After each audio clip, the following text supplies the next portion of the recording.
Did I play a video for you guys? The person who lives forever? No. Remind me when we're done with this, I'll play it for you. It's not long, but it's an interesting video. Essentially, it's a thought experiment about a guy who's born, who's an inventor. His mom dies, and he wonders, like, why do we have to die? So he sets about trying to develop immortal consciousness, and then he's successful at it. And then it talks about what his life is like. It's a relatively short video, obviously fictional, but it's worth considering.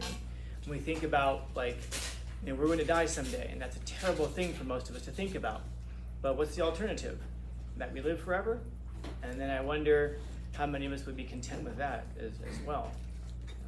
One of my classes recently, I was talking about that, saying that the limitations of life is one of the things that makes it so significant.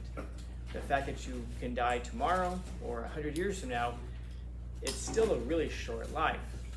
If you're going to live to be 1,000,000 years old, you'd probably live very differently than what you live right now.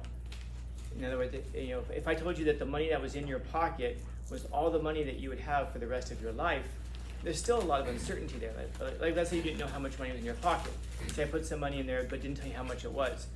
It could be $1, it could be $100 million, you have no idea. And you don't know how long the rest of your life is going to be. Like if I told you, the money in your pocket is going to have to last you for the rest of your life, and you look in there and there's $1, it's like, oh my God, I'm going to have to live off of this for the rest of my life, just as an asteroid comes through and hits you, and you die. Or if I say you have $1 million, it's going to last you for the rest of your life, and you're like, oh, easy, no problem. But it turns out that you're going to live for 2 million years. Part of that is part of what makes life so interesting and so meaningful are those limitations. We don't know how much time we have, and so therefore we're tasked with figuring out how best to spend it. In a case like that, like we're going to die, and that's kind of the end of our world, and it's meaningful to us, even if it's not meaningful to history. Something struck me as just really, I don't know how to say it, melancholy or sad, or even just interesting, maybe, if that's your proclivity. But think about, like, if you're reading about, like, in your world history class, about some battle that happened in Scotland in 1450 or whatever, and you'll read and you'll say, like, oh no, 2,000 people were killed that day. It's like, who cares? I mean, it's interesting, fine, but it's in Scotland. It's 600 years ago. It's a couple thousand people you've never met before. But each of those people had loves and hates and passions, just like ours. They had families. They had their own histories. They had all of that going on, and all of a sudden, just boom, it's gone, and we have no idea who's who. And we find these graveyards, these battlefields, and we're like, interesting, a whole life gone. And what was the outcome of that battle? I don't know. What changed for history? I don't know. How different would history be if they were alive? We have no idea. And I won't often quote Joseph Stalin, but I will today.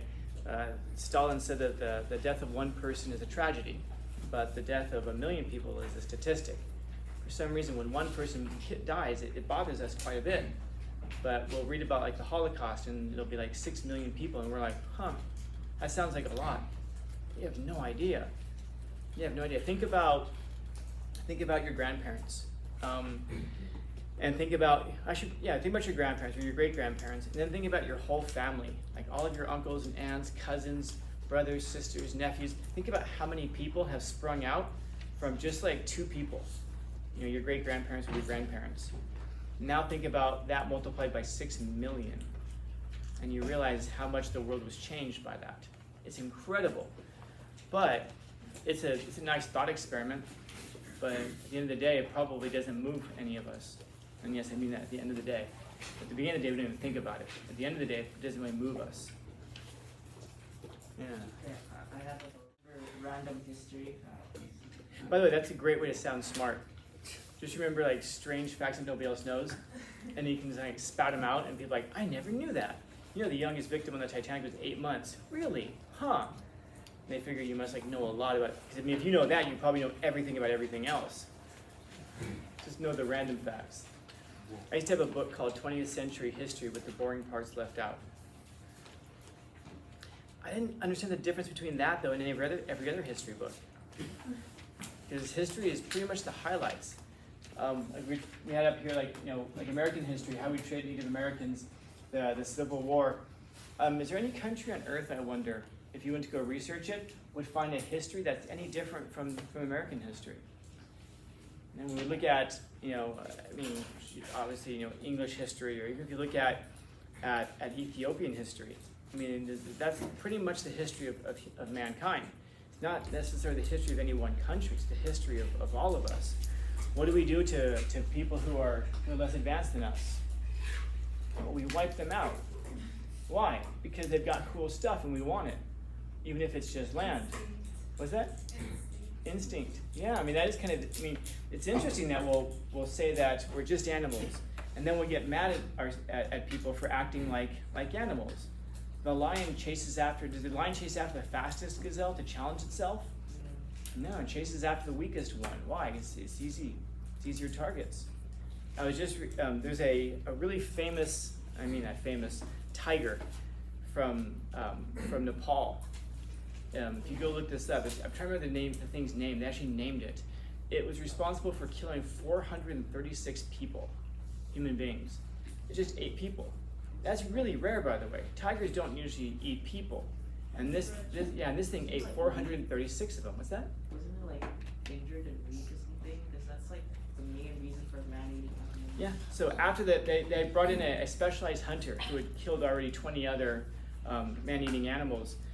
And when they did the autopsy on this thing, they found out that it had been shot. It had a bullet hole that had gone into its head, and not from the hunter, but this was an old wound that had healed.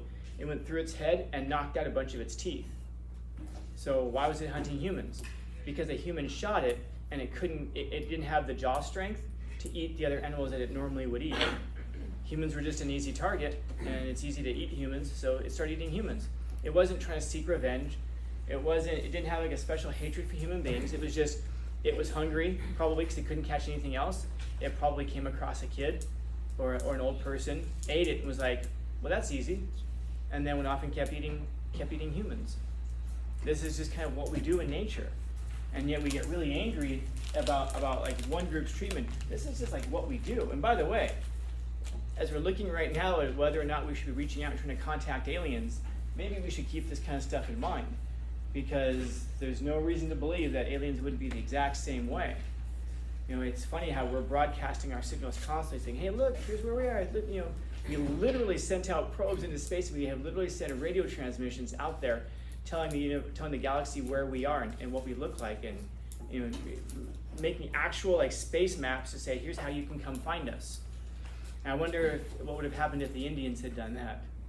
I wonder how much sooner people would have shown up and conquered them, because we have this way of, what's that? You would have been more advanced. Well, so we have this idea that if aliens show up, they're going to be peaceful, because like they're advanced, so they must be the most peaceful. Keep in mind that the aliens who show up are going to be the ones probably who rule their worlds. And who rules the worlds if it's not the strongest? The ones who rule the world are the ones who have survived. And so we might want to be careful. It's Stephen Hawking, if you guys know who that was. That's very much his view. We need to be real careful about who we invite over for dinner. We might become dinner.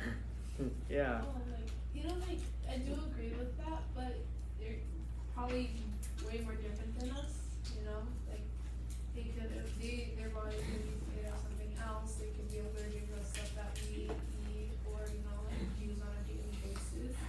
So, like, who says that they're going to, like, yeah, who says they're gonna be nice, but who says that they're actually gonna be mean, you know? It's true. 50-50. It's true, but what are you willing to gamble?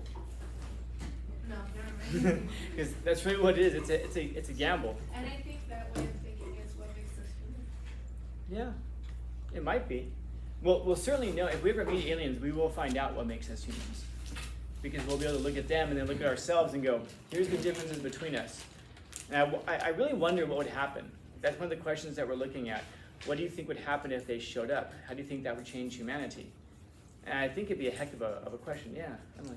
I have a question for what you said, that like that's how we figure out what makes us human. Because like,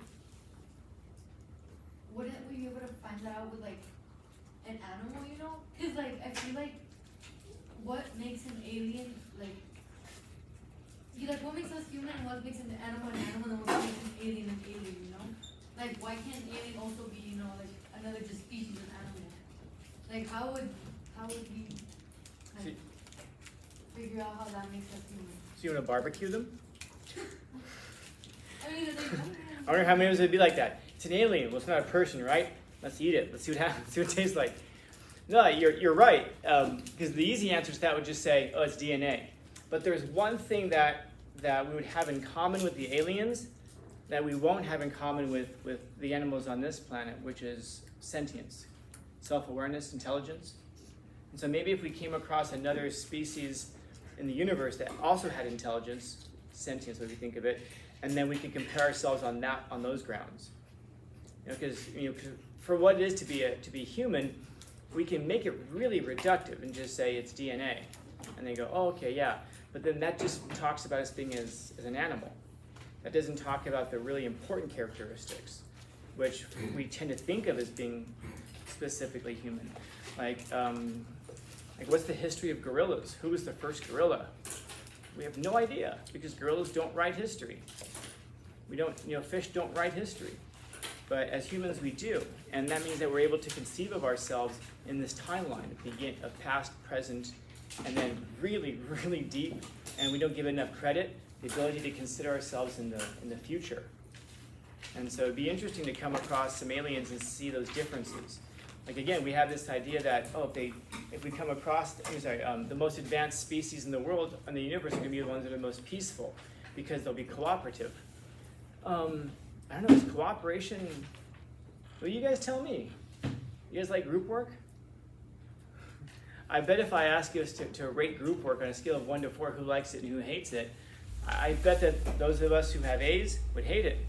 Those of us with F's would love it. I don't. Last time I did group work, they dropped me on my neck, so. They dropped you on your neck? They were supposed to. Was that the assignment? The thing about it is that it's a lot of what ifs, man. And even when you consider if we were to come across these aliens, we maybe want to wait till we're more advanced. But how advanced do you have to be to defend yourself against an alien? We have no idea. We can't conceptualize it. We can look at, for example, at China and say, well, what do we have to be able to do to defend ourselves against China? We can look at what they presently have in terms of their technology, and then fast forward it maybe 50 years, just assuming that they probably have some stuff that we don't know about. And you can give yourself a general idea of what it might be like. But in terms of alien weaponry, who knows? They could have no weapons. In other words, they could have come up on an entirely peaceful planet that just never had a word for warfare. Maybe it never made sense to them. And so they could be traveling all around space and have no ability to defend themselves whatsoever. Maybe we could kill them all off with enough sticks. But maybe, what's that? And maybe with one nuke we could end their whole world. Yeah. Let's go do it. Why not? Start intergalactic war. Yeah. Just do it for the lols. So, but yeah, and that's the thing. It's like it's hard enough for us to figure out. Is there anybody in your life that you try to figure out what the hell they're thinking? My dad. There you go. Now imagine trying to figure out what an alien's thinking, or how they're thinking, or the kinds of things that they think about. Yeah. The kinds of things that we think about. Look at what Thomas Ligotti's thinking about. How many of us before today would have been able to have conceived of something like this? So imagine what an alien's thinking. I don't know. But yeah, madness, chaos, bone-deep mayhem, devastation of innumerable souls. This is what he sees throughout history. And while we scream and perish, it's just important to us. This idea of history, reading a book and just turning the page like, next. As much devastation that we go through, history. We're never gonna be the main character. Yeah. That's the trip. No matter how long the story is, we're never going to be the main character, no matter what chapter we appear in. So I guess some people will wonder, but I'm going to be the mainest character. But I don't know. What's the difference between being the mainest character and being a named character? What's that? I don't know, I'm just reminded that many of us aren't even the main character in our own story.